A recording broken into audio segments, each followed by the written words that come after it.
Hi foodies, welcome to RK food and tech. మనకి ఎన్నిసార్లు తిన్నా బోరు కొట్టిన ఐటెంలో పిజ్జా కూడా మంచి పై స్థాయిలో ఉంటుందండి. ఎందుకంటే మనం బిర్యానీని ఎంతగానో ఇష్టపడతాము, ఎప్పుడూ బోరు కొట్టదు. తర్వాత మనం దోశలు టిఫిన్లో రారాజైన దోశని తింటాము, అది బోరు కొట్టదు. దాని తర్వాత పిజ్జా అండి, నిజంగా మన ఇండియన్ మైండ్ సెట్కి చాలా వరకు రీచ్ అయింది. అసలు ఈ రోజుల్లో పిజ్జా అంటూ తెలియని వాళ్ళు దాదాపు 90% ఎవరు లేరు. కానీ పిజ్జా అనేది ఆ చీజ్ ప్రాణం అండి. ఆ చీజ్లో నుంచి వెజిటబుల్స్ వేడిగా ఉడికి తింటుంటే నిజంగా ఆ టేస్ట్ అనేది చాలా బాగుంటుంది, వేరే లెవెల్ అని చెప్పొచ్చు అనమాట.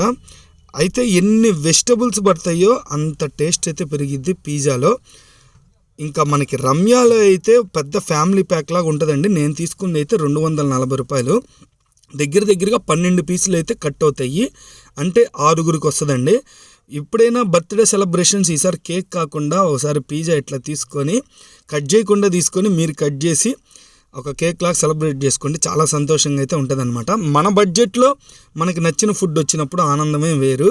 అయితే ఇక్కడ 90 రూపాయలు రేంజ్ ఉంటుందండి, 140 రేంజ్ ఉంటుంది, 200 రేంజ్ ఉంటుంది, 250 రేంజ్ ఉంటుంది. 250 రేంజ్ ఏంటంటే ముందు అసలు మనకు కంటికి చూడటానికి భలే తమాషాగా ఉంటుంది అనమాట. హ్యాపీగా ఒక 6గురు కానీ ఒక ఫ్యామిలీ కానీ ఒక సండే వీకెండ్ ఎంజాయ్ చేయొచ్చు. అయితే వేడిగా అక్కడ తింటేనే చాలా బాగుందండి. పార్సిల్ అంటే ఓవెన్ ఉండాలి, ఎందుకంటే ఆ చీజ్ లిక్విడ్ రూపంలో ఉన్నప్పుడే ఆ వెజిటబుల్స్ క్రిస్పీగా ఉన్నప్పుడే మనమైతే తినాలన్నమాట. నేనైతే అక్కడే తిన్నాము. అయితే లోపల కూర్చోటానికి కూడా ఉందండి. అయితే ఒకసారి ఇక్కడే వేడిగా ట్రై చేయండి, చాలా నచ్చిద్ది. పార్సిల్ కంటే కూడా ఇదే బెస్ట్ అనమాట. ఇంకా పార్సిల్ అంటే 10 మినిట్స్ రేంజ్లోనే ఎల్లంగానే ఓపెన్ చేసి తినేయండి, లేట్ అయితే చేయొద్దు. వీళ్ళు ఏంటంటే మళ్ళీ బటర్ పోస్తారు, అందుకని టేస్ట్ డబల్ అవుతుంది అనమాట. తర్వాత పిజ్జా మిగిలిపోయిన ముక్కను కూడా దాని కింద బేస్ చేసి మాడకుండా ఉండటానికి అట్లా చేస్తారన్నమాట. కొన్ని టిప్స్ అండ్ ట్రిక్స్ అయితే ఉంటాయి, అవన్నీ నిజంగా రమ్యాలో సీనియర్స్ కాబట్టి. ఇదండి పిజ్జా వచ్చినాక దీన్ని చూస్తే ఉంటుందండి ఆనందం ఫుడ్డీస్కి అయితే. ఆ వేడి పిజ్జాని స్పీడ్గా తింటుంటే నిజంగా ఆసం అనమాట.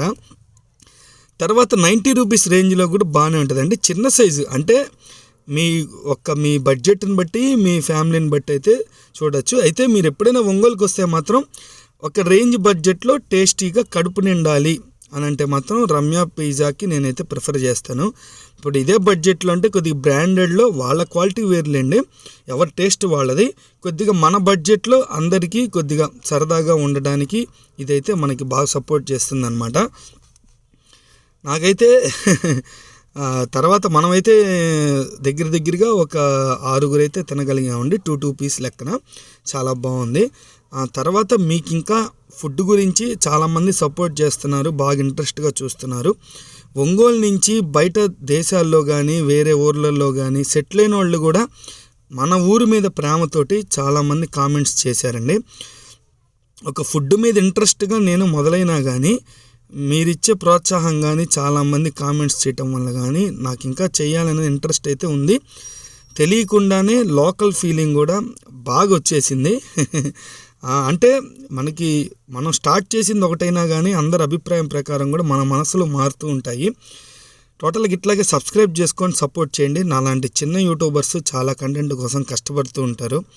ఏ యూట్యూబర్ అయినా చిన్న యూట్యూబర్ని మాత్రం ఖచ్చితంగా సబ్స్క్రైబ్ చేయండి. మీరు చూసినా చూడకపోయినా సబ్స్క్రైబ్ చేస్తే చిన్న యూట్యూబర్స్కి ఒక విలువ అనమాట. టోటల్గా బాక్స్ ప్యాకింగ్ అయితే బాగుంది, చూడటానికి మంచి రెడ్ కలర్గా. అయితే టమోటా సాస్, వీళ్ళేసిన టమోటా సాస్ కానీ చీజ్ కానీ చాలా టేస్టీగా అయితే ఉందండి ప్రజెంట్ అయితే మాత్రం. తర్వాత ఇంకా చిల్లీ ఫ్లేక్స్ అంటే కారంగా తినేవాళ్ళండి, నాకు తెలిసి వాళ్ళు టమోటా సాస్ కూడా అవసరం లేదు, వీళ్ళది ప్లెయిన్గా తింటేనే చాలా టేస్టీగా అయితే ఉంది. థ్యాంక్ యూ ఫర్ వాచింగ్ అండి. మరొక వీడియోతో ఖచ్చితంగా కలుస్తాను. సబ్స్క్రైబ్